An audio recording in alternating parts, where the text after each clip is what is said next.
네, 이 시간 각자의 처한 곳에서 이 수예배에 참석하신 모든 성도님들 사랑하고 축복합니다. 우리가 기나긴 여정 가운데 이 비대면의 예배 가운데 있습니다. 그 가운데 우리가 당연히 기쁨과 또 누림도 있지만 우리가 정말 코이노니아 되지 못하는 사랑하고 축복하고 싶어도 축복하지 못하는 우리 성도와의 교제가 많이 끊어져 있음을 보게 됩니다. 이 시간 우리 오랜만에 이 축복성을 통해서 각자를 또 축복하고 또 생각나는 사람을 축복하고 또 주변에 있는 사람을 축복하며 나아가기 원합니다. 당신은 하나님의 축복의 통로란 찬양인데요. 이 가사에 보면은 주께 돌아오게 되리, 주께 예배하게 되리라는 가사가 있습니다. 여러분들을 통하여서 우리 예배가 일어나길 원합니다. 당신은 하나님의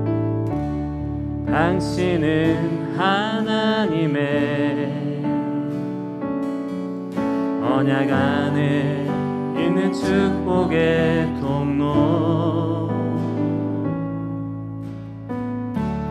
당신을 통하여서 열방이 주께 돌아오게 되리. 우리 다시 한 번 더. 당신은 하나님의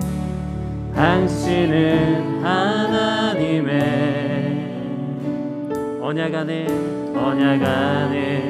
있는 축복의 통로, 당신을 통하여서 열방이 주께 예배하게 되리, 예배하게 되리. 우리 다시 한 번 더 이 찬양하실 때에는 또 한 가지 가사를 주목했으면 좋겠습니다. 먼저는 여러분이 축복의 통로라는 것입니다. 우리가 어느 곳에 있든지 일터에서든 가정에서든 교회에서든 우리가 모일 수 없지만 우리가 항상 축복의 통로로서 서 있을 수 있어야 된다는 것, 그것을 잊지 않았으면 좋겠고요. 그리고 이제 후반절에 보면 열방이라는 가사가 있습니다. 온 열방 가운데 우리가 지금 코로나 가운데 극심하게 고통하고 있지만 그 가운데에서도 최근에 올림픽을 통해서도 보았던 벨라루스라든지 최근에 아프가니스탄, 미얀마라든지 여러 가지 세상 가운데 고통당하는 곳이 많이 있습니다. 우리가 그 땅을 예배 가운데 품으면서 이 시간 축복했으면 좋겠습니다. 우리가 그 땅에 갈 수 없지만, 그 땅을 밟을 수 없지만 우리가 예배 가운데 축복함으로 찬양했으면 좋겠습니다. 당신은 하나님의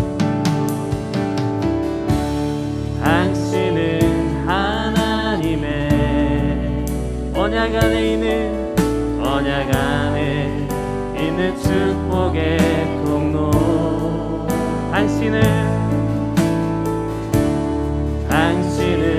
통하여서 열방이 주께 돌아오게 돼. 우리 목소리 높여서 당신은 하나님의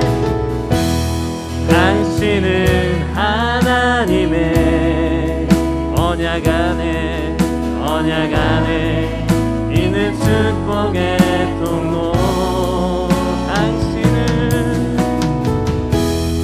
당신을 통하여서 열방이 주께 예배하게 되리,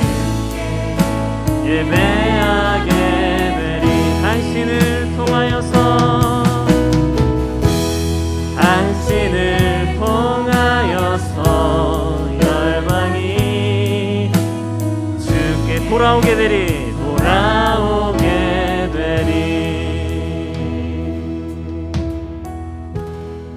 아멘. 여러분을 통하여서 돌아오길 축복합니다. 여러분을 통하여서 이 땅 가운데, 이 상황 가운데 예배가 회복되길 원하며 나아가기 원합니다.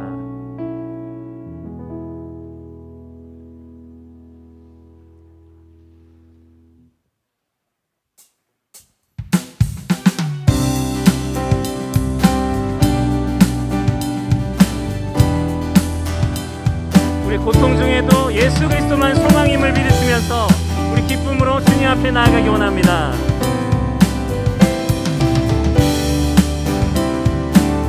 슬픈 마음 있는 사람, 예수 이름 믿으며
나가기 원합니다.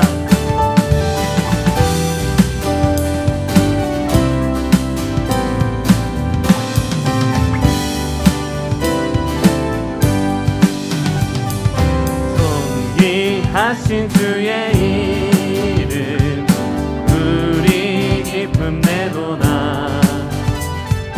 주의 품에 안길 때에 기뻐 찬송 부르리. 예수의 이름은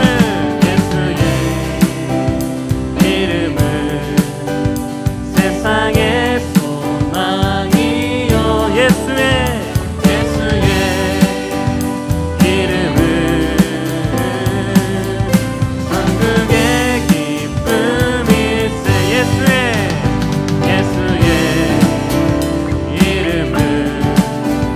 세상의 소망이요. 예수의 이름은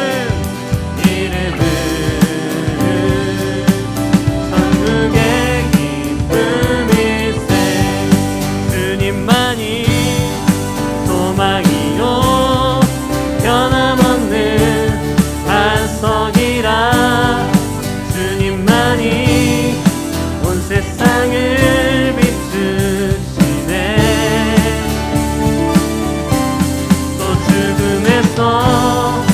부활하신 우리 구주 평강에 와. 주를 믿는 모든 자의 소망 되신 주를 믿네.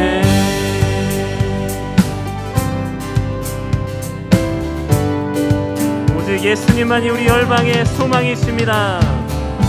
예수 열방의 소망. 예수 우리의 위로자. 주는 온 땅의 영원한 소망. 예수 어둠 속의 빛. 예수 변함없는 진리.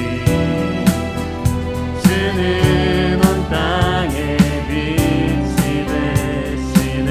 우리 위에 죽으시고 다시 사신 생명의 주. 우리 위에 죽으시고 다시 사신 생명의 주.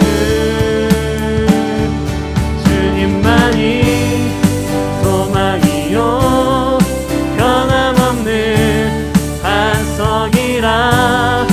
주님만이 온 세상을 비추시네. 또 죽음에서 부활하신 우리 구주 평강에 와. 주를 믿는 모든 자의 소망 되신 주를 믿네.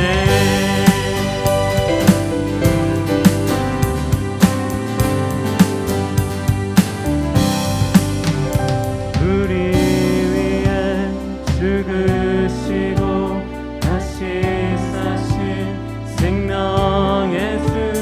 우리 위에 죽으시고 다시 사신. 우리 고백하기 원합니다. 우리 고백으로 우리 위에 죽으시고 다시 사신 생명. 우리 위에 죽으시고 다시 사신 생명의 주. 주님만이 소망이요 변함없는 반석이라. 주님만이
세상의 소망이요 예수의 이름을 그게 기쁨이 우리 다시 한번 예수의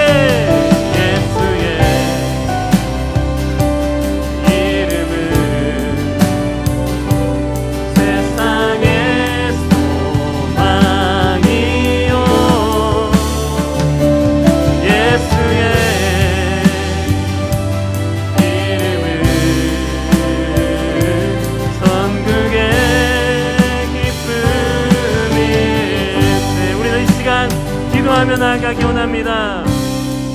우리 안에 어려움이 있습니까? 고통 가운데 있습니까? 상하고 통해하는 심령이 있습니까? 이 시간 이 예배 가운데 그 깊은 지성소 가운데로 나가십시오. 그래서 이 시간 예수 그리스도께서 십자가 가운데 모든 것을 파하셨던 것처럼 그 십자가만 바라보며 나아갑시다. 이 시간 우리 십자가를 바라보며 예수 그리스도에게 그 피로 말미암아 감사함으로 나아가기 원합니다. 기도함으로 나아갑시다. 그 십자가로 말미암아 우리가 지성소 가운데로 달려갈 담력을 얻었습니다. 한 예배 가운데 하나님의 얼굴과 얼굴을 대면하며 나아가기 원합니다.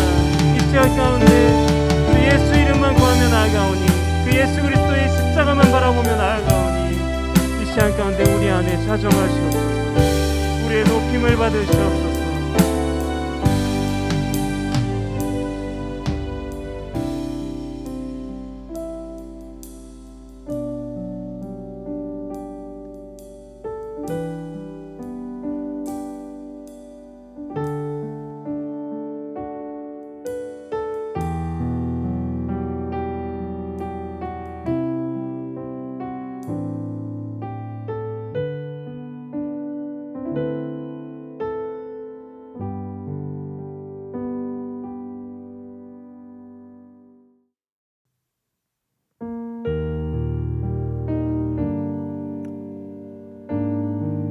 아시는 주님께서 그 십자가에서 승리하신 주님께서 우리를 찾아오십니다. 그런 마음으로 우리 시간 찬양하기 원합니다. 마음이 상한 자를 고치시는 주님 하늘의 아버지 날 주관하소서 주의 길로 인도하사 자유케 하소서 새 일을 행하사 흔쾌 하소서 우리 다시 한 번 더 마음이 상한 자를 고치시는 주님 하늘의 아버지 날 주관하소서 주의 길로 인도하사 자유케 하소서 새 일을 행하사 흔쾌 하소서 의에 줄이고 목이 마르니 성령의 기름 부소서 의에 줄이고 목이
마지막으로 기도하며 나아가기 원합니다. 우리의 삶 가운데, 우리의 일터 가운데, 우리의 모든 것 가운데 우리 성령 충만을 위해서 기도하며, 또 마지막으로 또 예배 가운데 우리가 만날 수 없지만 우리에게 화면으로 대면하지만 주님 어느 곳에든 계시는 주님께서 우리 안에 거하십니다. 우리 성령 하나님, 우리의 있는 모든 곳 가운데 성령 충만함으로 함께 해달라고, 이 예배 가운데 임재해달라고 다 같이 기도하며 나아갑시다.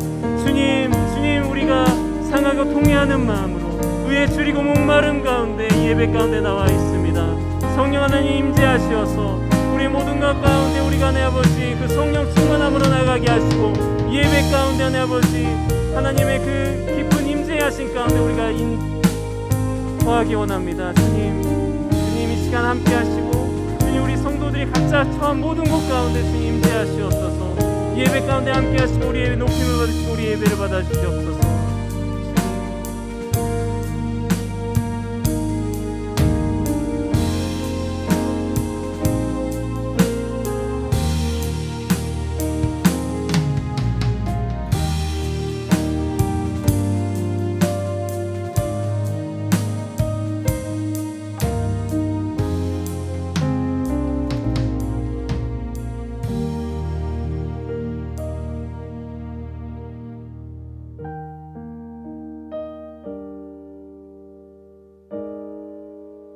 하나님 감사합니다. 이 시간 각자의 모든 처한 곳에서 주님께 나아오는 모든 성도들, 그 한 영혼 한 영혼마다 주님께서 함께 해주시고 성령 충만함으로 함께 동행하시옵소서.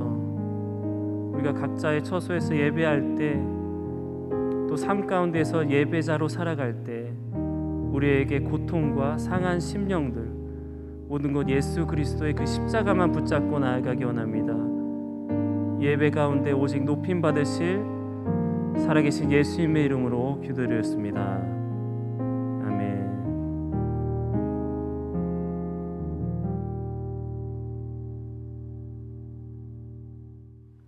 오늘 우리에게 주시는 하나님의 말씀은 시편 69편 13절에서 18절까지의 말씀입니다. 여호와여, 나를 반기시는 때에 내가 주께 기도하오니, 하나님이여, 많은 인자와 구원의 진리로 내게 응답하소서. 나를 수렁에서 건지사 빠지지 말게 하시고, 나를 미워하는 자에게서와 깊은 물에서 건지소서. 큰 물이 나를 휩쓸거나 깊음이 나를 삼키지 못하게 하시며, 웅덩이가 내 위에 덮쳐 그것에 입을 닫지 못하게 하소서.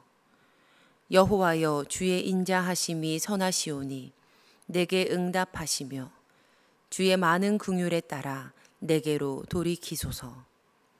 주의 얼굴을 주의 종에게서 숨기지 마소서. 내가 환난 중에 있사오니 속히 내게 응답하소서. 내 영혼에게 가까이 하사 구원하시며, 내 원수로 말미암아 나를 속량하소서. 이는 우리에게 주시는 하나님의 말씀입니다. 아멘.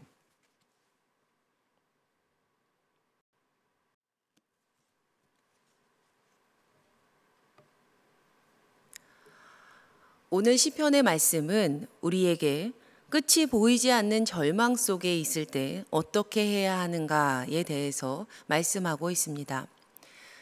제가 목사가 되어서 목회를 하면서 참 마음이 아플 때는요, 성도님들이 겪는 고난의 이야기를 들을 때입니다. 예상치 못했던 사업의 어려움으로 물질의 고난을 겪게 되고, 젊은 나이에 육체의 질병이 들고, 사랑하는 이를 먼저 떠나보내면서 마음 한편에 구멍이 생기고, 가족관계 속에서 평생 해결되지 않을 것 같은 그러한 답답한 상황 속에서 마음이 상하기도 하고, 자녀의 문제는 정말 답이 없고, 솔직한 마음을 터놓을 관계가 없어서 너무 외롭고, 차마 이 시간에 다 세세히 말할 수 없는 성도님들의 고난과 고통의 이야기를 들을 때면 저도 어찌나 눈물이 나고 안타까운 탄식이 나는지 모릅니다. 그때는 진심을 담아서 이렇게 말씀드려요. 기도하겠습니다. 기도하겠습니다. 목사가 되어서 기도하겠다라고 말한 것은 반드시 지켜야 된다라는 마음을 따라서요. 기도하겠습니다라고 말씀드린 후에는 정말 기도합니다. 여러분, 우리에게 절망이 찾아올 때 기도한다라는 것은 유한한 사람의 힘으로 이 일을 해결하겠다라는 의지를 버리고 전지전능하시고 무한하신 우리 주님께서 가장 선한 방법으로 인도하심을 신뢰한다라는 믿음의 고백이 이 안에 담겨 있는 겁니다. 이처럼 쉽지 않은 우리의 삶 가운데 깨달음을 주는 참 좋은 찬송가가 있습니다. 바로 찬송가 543장 어려운 일 당할 때. 가사는 다음과 같아요. 어려운 일 당할 때 나의 믿음 적으나 의지하는 내 주를 더욱 의지합니다. 성령께서 내 마음 밝히 비춰주시니 인도하심 따라서 주만 의지합니다. 밝을 때의 노래와 어둘 때의 기도로 위태할 때 도움을 주께 간구합니다. 생명 있을 동안에 예수 의지합니다. 천국 올라가도록 의지할 것뿐일세. 이제 후렴의 가사는요, 절정을 향해서 나아가는데요. 세월 지나갈수록 의지할 것뿐일세. 무슨 일을 당해도 예수 의지합니다. 무슨 일을 당해도 예수님 의지합니다. 이 찬양은 미국 감리교 전도사였던 스타이치가 작사한 곡입니다. 작곡가 스타이치에 대한 기록이 많이 남아있지는 않은데요. 그는 나룻배 사공으로 살다가 복음 전도자의 길을 가게 된 그런 인물입니다. 선교사가 된 이 스타이치가요, 사역하던 중 욥기를 읽게 되고 큰 은혜를 받아서 바로 이 찬송시를 이렇게 적어요. 작시해요. 근데 이 찬송시가 신문에 실리게 됩니다. 그리고 당대의 유명한 복음 전도자였던 무디가 이 찬송시를 읽게 됩니다. 감동을 받은 무디가요, 자신과 함께 사역하는 찬양 인도자였던 생키에게 이 시를 보여주게 되었고, 생키가 스타이치의 가사에 곡을 붙이게 됩니다. 바로 그 찬양이 지금 우리가 부르는 찬송가 543장이에요. 어려운 일 당할 때 나의 믿음 적으나 의지하는 내 주를 더욱 의지합니다. 세월 지나갈수록 의지할 것뿐일세. 무슨 일을 당해도 예수 의지합니다. 세월이 지나가면 지나갈수록, 나이가 들면 들어갈수록 결국 의지할 것밖에 없는 것이 우리의 인생이라는 겁니다. 그런데 신앙인이라면요, 무슨 일을 당하더라도 다른 것 의지하는 것이 아니라 예수님 의지하고, 무슨 일을 겪더라도 예수님을 의지한다라는 고백이에요. 수백 년 전 이 스타이치 선교사의 고백이요, 지금 우리의 마음에도 깊이 와닿습니다. 아마도 이렇게 생각을 해봤어요. 해 아래에 새 것이 없다는 주님의 말씀처럼 우리 모두의 삶에는 어린 아이부터 장년 노년에 이르기까지 우리의 힘으로 해결할 수 없는 그 환난과 절망의 때가 꾸준히 있어 왔기 때문이다. 오늘 시편 69편에서도 시인은 하나님께 이렇게 고통을 토로합니다. 시편 69편 1절의 말씀. 하나님이여 나를 구원하소서. 물들이 내 영혼에까지 흘러 들어왔나이다. 하나님, 나를 구원해 주세요. 물들이 내 영혼에까지 들어왔습니다. 몇 차례 반복해서 말씀드렸던 이야기인데요. 이 구약 성경에서 물이라는 것, 구약 성경 당시 대중들은요, 이 바다, 물, 이것이요 악력의 집이다라는 미신을 믿고 있었습니다. 그들에게 있어서 이 물이라는 것은요, 생명임과 동시에 굉장히 반대적으로 죽음의 세력을 상징했습니다. 유한한 사람에게 죽음이란 것은 무엇입니까? 그들의 힘으로 어찌할 수 없는 그러한 최고의 절망의 그런 대상입니다. 그래서 구약 성경에는, 특히 시편에는 종종 하나님이 물 위를 걸으시고 물을 밟아 서시고 바다를 무찌르신다라는 표현이 나옵니다. 개인적으로는 참 재미있는 표현이다라고 생각을 하는데요. 왜냐하면 천지를 지으신 창조주 하나님께서 물과 굳이 싸울 이유가 없으시잖아요. 하나님이 창조주이신데 말이죠. 시편에서 이런 그 말씀들을 보게 되시면요. 창조주 하나님이 전지전능하시고 유일한 신이시다라는 고백이구나라고 우리가 받아들이면 됩니다. 이처럼 당시 사람들에게 물이라는 것, 이것은요, 사람이 어찌할 수 없는 죽음의 세력이었고, 하나님께서 직접 밟아 주셔야만 하는, 하나님의 도움이 있어야만 구원이 임하고 생명을 얻어서 살 수 있는 그러한 대상이었습니다. 그런데 지금 시인은요, 이 죽음을 상징하는 물이 그것도 하나가 아니라 물들이 자신의 영혼에까지 들어왔다라고 외칩니다. 여기서 영혼은 히브리어 네페쉬를 사용해요. 네페쉬. 이 네페쉬는요, 호흡, 생명력이라는 의미를 포함한 단어예요. 후 하는 호흡, 후 숨을 쉬니까 생명력이겠죠. 제가 처음 수영을 배웠을 때, 가장 먼저 배웠던 것이 물 속에서 호흡하는 방법이었습니다. 물 속에서 파 하면서 호흡하라고 가르치는데요. 그러니까 물 속에서는 코로 하면서 숨을 내쉬고, 얼굴이 물 밖으로 나왔을 때는 파 하면서 재빠르게 호흡을 들이마셔야 했습니다. 그런데 처음 수영을 하면서요, 어찌나 물을 많이 먹었는지 몰라요.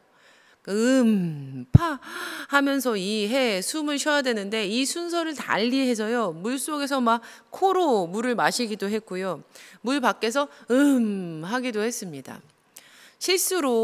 특별히 실수로 코로 물이 들어오면요, 어찌나 쓰고 맵던지. 그 자리에서 수영하던 것을 멈추어 서서 막 그랬던 기억이 있습니다. 지금 시인이요, 자신의 네페쉬에, 그러니까 자신의 호흡에 물들이 들어왔다라는 거예요. 그의 호흡에 쓰디쓴 죽음의 물들이 들어온 겁니다. 그의 인생이 얼마나 쓰고 매웠을까? 생명에 죽음의 세력들이 들어왔다라고 생각해 보세요. 얼마나 그의 현실이, 그의 하루하루가 얼마나 고통스럽고 녹록하지 못했고 절망스러웠을까?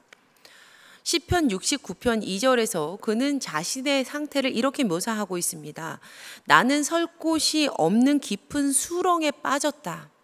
나는 깊은 물에 들어가는데 큰 물이 내게 덮쳤다. 깊은 물에 들어가는데 큰 물이 자신에게 덮치기까지 했다는 거예요. 이제 성도님들께서는 이 짧은 말씀 구절에서 그리고 있는 이 이미지가 실상은 얼마나 큰 현실의 고통을 담고 있었던 것인지 느껴지실 것 같아요. 그리고 우리가 이 시의 저자가 누구인지 알게 된다면 저절로 고개를 끄덕이게 될 겁니다. 오늘 본문 시편 69편은요, 시편 2권에 포함되어 있는 시입니다. 시편은 총 150개의 시를 총 5권으로 나누고 있는데요. 성도님들께서 가지고 계신 성경을 보시면요, 시편 1권, 시편 2권, 시편 3권 이렇게 분류가 되어 있는 것을 발견하실 수 있으실 거예요. 후대에 있는 우리는 왜 이렇게 시편이 5개의 권으로 나뉘어져 있는지 정확히 알 길은 없습니다. 하지만 전통적으로 모세의 율법의 5권의 책, 그러니까 즉 모세 5권, 창세기, 출애굽기, 레위기, 민수기, 신명기, 이것에 따라서 나뉘었다라는 주장과요, 유대인의 5가지 큰 명절, 그러니까 유월절, 칠칠절, 예루살렘 멸망일, 초막절, 불임절, 이것에 맞추어서 나눈 것이다라는 의견이 다수 있습니다. 모세 오경을 따라서 시편 5권으로 나뉘었다라는 말이 가지는 의미는요, 시편 1권의 신학이 모세의 오경 중에 첫 번째 그 성서 창세기와 신학의 맥을 같이 한다라는 의미를 가지고 있는 거예요. 그렇다면 오늘 본문 시편 69편이 포함되어 있는 시편 2권, 그러니까 시편 2권은 출애굽기와 신학의 맥을 같이 이어가고 있다라고 우리가 볼 수 있습니다. 여러분, 출애굽기는 무엇을 말하고 있는 성서인가요? 네, 바로 하나님의 구원하심입니다. 하나님의 구원하심.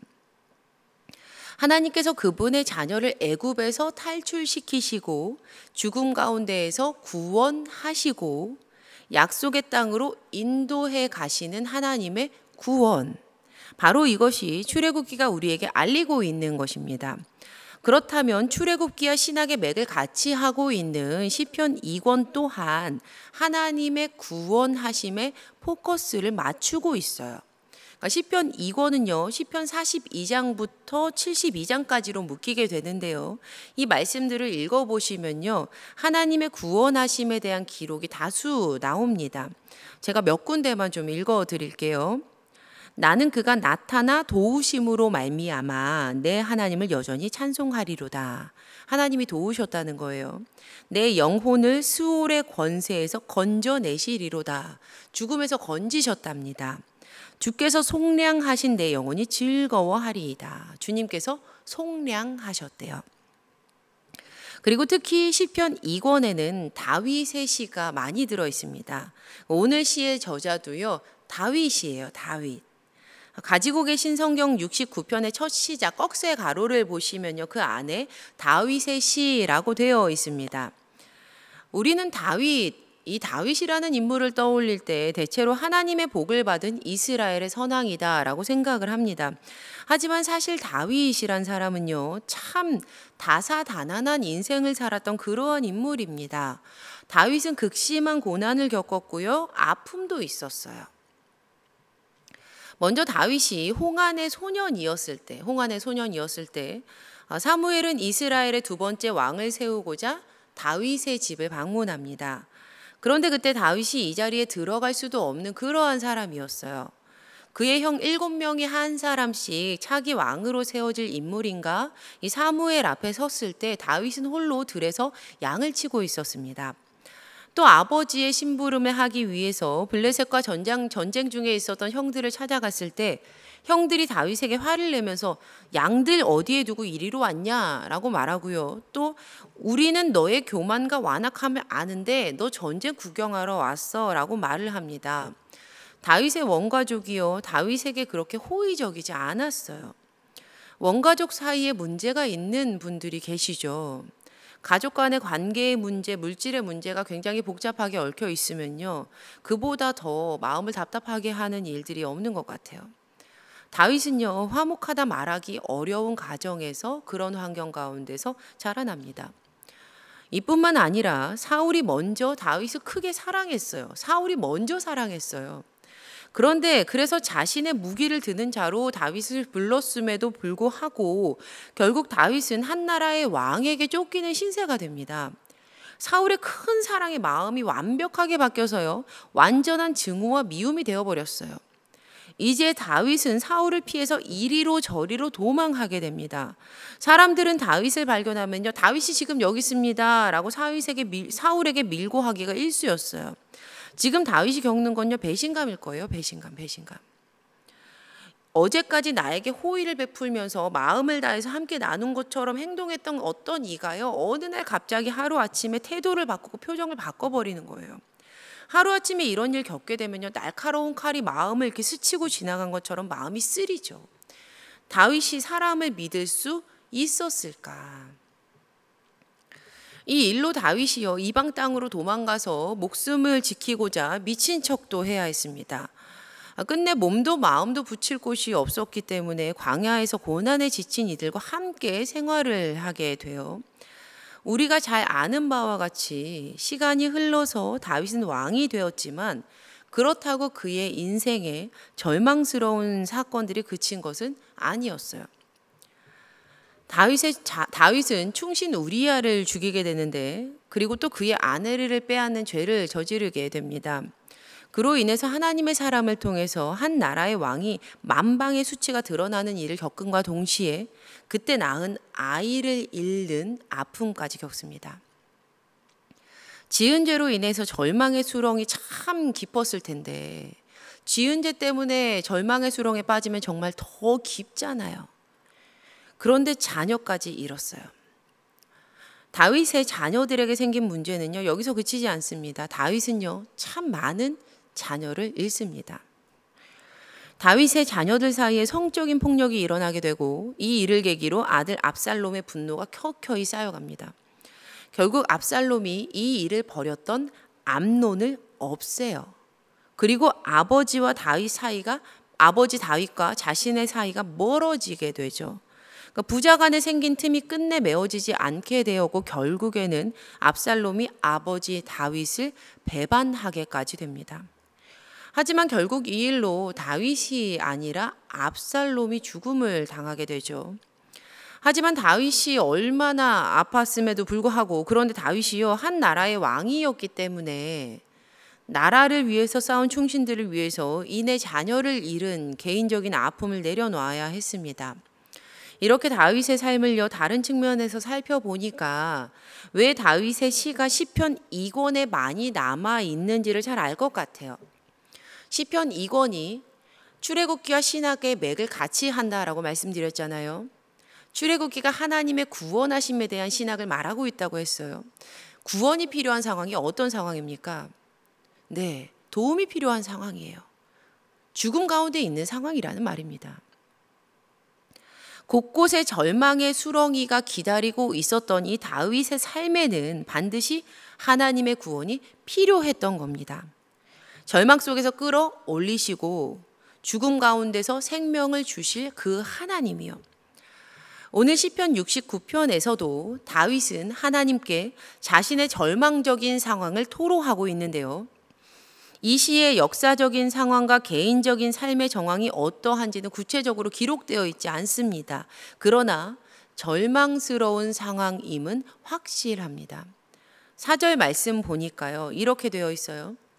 까닭 없이 나를 미워하는 자가 나의 머리털보다 많고 부당하게 나의 원수가 되어 나를 끊으려 하는 자가 강하였으니 내가 빼앗지 아니한 것도 물어주게 되었나이다. 이유도 없이 자신을 미워하는 자가 머리털보다 더 많다는 거예요. 그리고 다윗의 원수는 강했습니다. 또 자신이 잘못한 게 아닌데 빼앗지 않았는데 물어주어야 한답니다. 8절 말씀에요. 내가 나의 형제에게는 객이 되고 나의 어머니의 자녀에게는 낯선 사람이 되었나이다. 그는 가족에게 외면당합니다. 철저한 객, 낯선 사람이 되었습니다.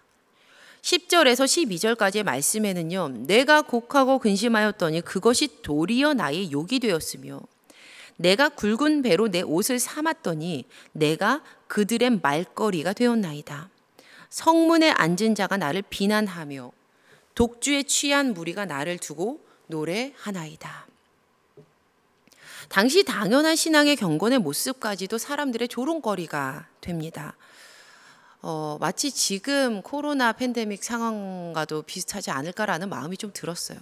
그러니까 당연히 예배 드리는 것이 옳은 일인데, 당연한 일인데 조롱거리가 되죠. 다윗은 자신이 성전에 앉은 자들에게 비난을 받고 술주정뱅이들의 이야기거리가 되는 현실 가운데 있다라고 말합니다. 그런데 과연 다윗만 이러한 삶의 구렁텅이, 삶의 고난, 삶의 절망을 겪는 것일까? 아니죠. 우리 또한 크고 작은 차이는 있겠으나 고통과 절망 속에 처할 때가 있습니다. 혹시 지금 그 고난 가운데, 그 절망 가운데 있는 분들이 계십니까? 어떤 분이 이런 말씀 하시더라고요. 저 빼고 다들 행복해요. 저는 이렇게 사는데, 이렇게 내 삶은 절망인데 저 빼고 다들 좋은 것 같아요. 정말 그럴까요? 우리가 외부에서 서로의 삶을 볼 때 다른 이들의 삶이 참 밝아 보입니다. 나 빼고 다들 행복해 보여요. 하지만 내가 보기에 행복해 보이는 그 사람의 삶으로 우리가 깊이 들어가 본다면 우리는 분명 나와 별반 다름이 없구나 이렇게 말하게 될 겁니다. 우리 모두에게는요 밝힌 기도 제목과 아직 밝히지 않은 기도 제목들이 있어요. 유한한 사람들의 삶에는요, 항시 절망의 수렁들이 있는 법입니다. 그리고 성경은 도리어 신앙을 가지고 사는 이들에게 더 고난이 많다고 말하는데요. 시편 34편에요, 이런 말씀이 있습니다. 시편 34편 19절 말씀. 의인은 고난이 많으나, 의인은 고난이 많으나, 의인은 고난이 많대요. 여기서 많은은요, 너무 매우 많은, 풍성한이라는 뜻이에요. 그러니까 의인에게는 고난이 너무 매우 풍성하게 많다는 거예요. 그런데 이런 말씀 들으시면요, 속상하시죠?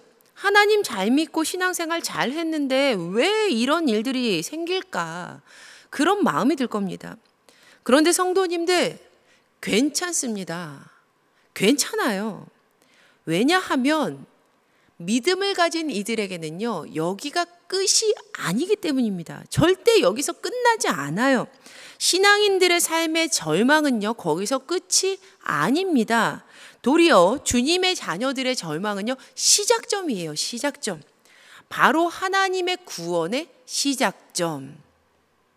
우리 하나님께서요, 이렇게 우리에게 약속해 주셨습니다. 시편 50편 15절 말씀에요. 환난 날에 나를 부르라. 내가 너를 건지리니 내가 나를 영화롭게 하리로다. 의인에게 고난이 많다는 시편 34편 19절 말씀을요, 끝까지 보실까요?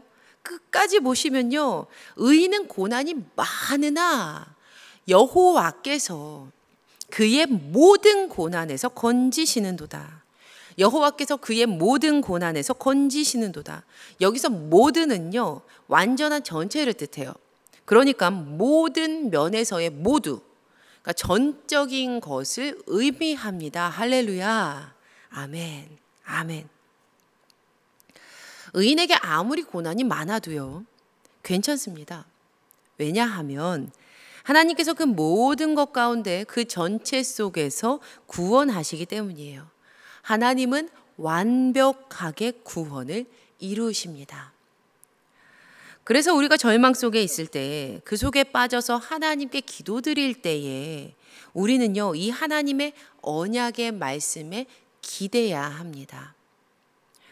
우리는 우리의 경건함이나 우리가 가지고 있었던 인간의 믿음, 그러니까 내가 믿음을 가지고 있어라는 이 믿음, 이것에 기댈 것이 아니라 하나님의 사랑과 긍휼, 하나님께서 허락하신 이 언약의 말씀에 기대야 합니다.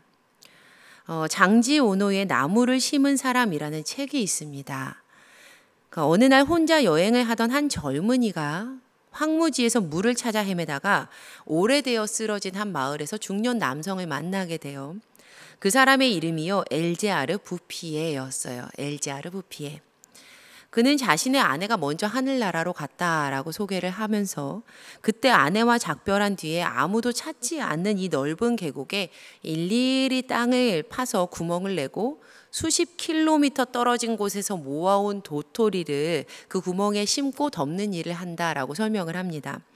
그리고 자신이 이 일을 하면서 숲을 가꾸어서 황량한 풍경을 되살리고 있다라고 말해요. 이제 부피에와 헤어진 이 젊은이가 1차 세계대전에 참전하게 됩니다. 참혹한 전쟁 후유증, 그리고 또 우울증에 힘겹게 살아가던 주인공이 다시 한 번 더 그 계곡을 찾아가게 돼요. 그런데 이제 그곳은요, 전과는 전혀 달라져 있었습니다. 새로운 계곡이 흐르고 있고 어린 묘목들이 계곡에 뿌리를 내리고 있었던 거예요. 이 생명의 모습을 보고 기운을 되찾은 젊은이가 그때부터 매년 부피에를 찾아갑니다. 그렇게 40년이 흐르는 동안 부피에는 계속해서 나무를 심었고 황량하게 그지 없었던 죽음의 땅이 온갖 생명이 가득한 평화로운 곳으로 탈바꿈하게 돼요. 전쟁 후에 당국이요, 이 지역을요, 환경보존구역으로 지정을 해요. 그리고 10,000명이 넘는 사람들이 들어와서 살게 됩니다. 그런데 이 같은 변화가 어디서부터 어떻게 생긴 것인지 알지 못했던 당국이 이 현상은 그저 자연 현상 중에 굉장히 특이한 거야 라고 이렇게 해석을 합니다. 하지만 이 책의 주인공은 알고 있었어요. 바로 이 죽음의 땅에 생명이 솟아난 것은요, 꾸준히 땅에 구멍을 뚫고 도토리 하나를 심은 그 사람이 있었기 때문이었습니다. 성도님들, 우리는요, 죽음의 물들이 우리의 호흡에 들어올 때 마치 수영 중에 코로 물이 들어온 것처럼 우리의 인생에 쓴 물이 들어와서 삶이 캑캑대고 매워질 때, 죽음이 생명에 침범하려고 할 때, 바로 그때 신앙인은요, 눈에 보이는 현상에 마음을 빼앗기지 말아야 합니다. 어떠한 절망 속에서도 생명의 도토리 하나를 심기를 멈추지 말아야 해요. 지금은 비록 눈에 보이지 않는 이 도토리 하나의 힘이라 할지라도요, 신앙인은요, 신앙의 눈으로 장차 풍성해질 생명을 밝히 보아야 하는 거예요. 우리가 삶에 심어야 하는 이 도토리 하나, 생명의 도토리 하나는 무엇일까요? 그것은 바로 무엇이냐면요, 환난 날에 하나님을 부르는 것입니다. 환난 날에 하나님을 부르는 것, 바로 절망 속에서 하나님께 드리는 기도예요. 평안할 때는 다 아는 줄 알았는데, 내가 정말 다 아는 줄 알았는데, 막상 예기치 못한 절망 속에 빠지게 되었을 때 무엇을 어떻게 해야 하는지 정작 알지 못하는 자신을 직면할 때가 있습니다. 삶 가운데 이런 때가 찾아온다면요, 바로 그때는 내 힘으로 절망 속에서 빠져나오려는 인간적인 애쓰는 것을 내려놓아야 합니다. 그리고 우리는 하나님께 기도해야 해요. 그때 우리는요, 절망 속에서 하나님께 기도드리면 되는 거예요. 우리가 할 일은요, 이것이 시작이고 이것이 전부입니다. 이 사실을 잘 알았던 다윗이 그의 삶의 극심한 절망 가운데 있을 때, 절망 속에 있을 때 하나님께 기도했던 겁니다. 다윗은 정확히 알았어요. 다른 곳에 가서 도움 구할 게 아니라, 인간적인 노력으로 이것을 먼저 해결할 것이 아니라 가장 먼저 해야 될 것, 오직 하나님께 간구해야 하는 것, 이것을 해야 한다라는 사실을요, 오늘 본문 말씀입니다. 이 기도 보면요, 다윗은요, 하나님께 하나님 무엇 해주세요? 하나님 무엇 해주세요? 하나님 이거 도와주세요. 하나님 해결해 주세요. 라는 말밖에 하지 않습니다. 하나님께 응답해 주세요. 건져 주세요. 도와주세요. 하나님 속량해 주세요. 라는 기도는요, 우리가 반드시 해야 하는 기도예요. 이 기도는요, 부끄러워할 기도가 아니고요, 아, 내가 이렇게 기도하는 거 기복신앙 아니야? 이럴 기도가 아닙니다. 반드시 해야 하고 필수적으로 해야 하는 기도예요. 그럼 이제 각자의 자리에서 한 번 더 오늘 본문의 말씀을 한 목소리로 읽어보실 텐데요, 다윗의 이 기도가, 오늘 이 본문 말씀이 우리의 기도가 되었으면 참 좋겠습니다. 함께 시편 69편 13절에서 18절까지의 말씀을 읽어보시겠습니다. 함께 읽겠습니다. 시작. 여호와여, 나를 반기시는 때에 내가 주께 기도하오니 하나님이여, 많은 인자와 구원의 진리로 내게 응답하소서. 나를 수렁에서 건지사 빠지지 말게 하시고 나를 미워하는 자에게서와 깊은 물에서 건지소서. 큰 물이 나를 휩쓸거나 기쁨이 나를 삼키지 못하게 하시며 웅덩이가 내 위에 덮쳐 그곳에 입을 닫지 못하게 하소서. 여호와여, 주의 인자하심이 선하시오니 내게 응답하시며 주의 많은 긍휼에 따라 내게로 돌이키소서. 주의 얼굴을 주의 종에게서 숨기지 마소서. 내가 환난 중에 있사오니 속히 내게 응답하소서. 내 영혼에게 가까이 하사 구원하시며 내 원수로 말미암아 나를 속량하소서. 아멘. 이 기도를 들으신 하나님께서 어떻게 하실까요? 하나님께서 어떻게 하셨을까요? 네, 당연히 구원하시지요. 우리는 알고 있습니다.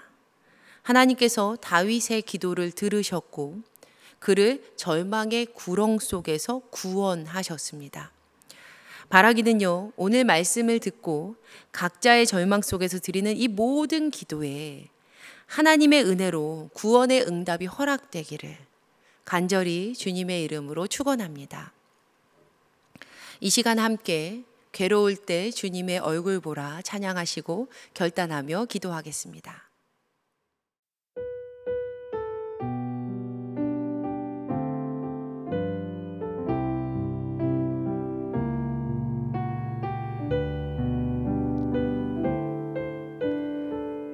괴로울 때 주님의 괴로울 때 주님의 얼굴 보라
우리는 어떠한 절망 속에서도 하나님을 바라보며 간구해야 합니다.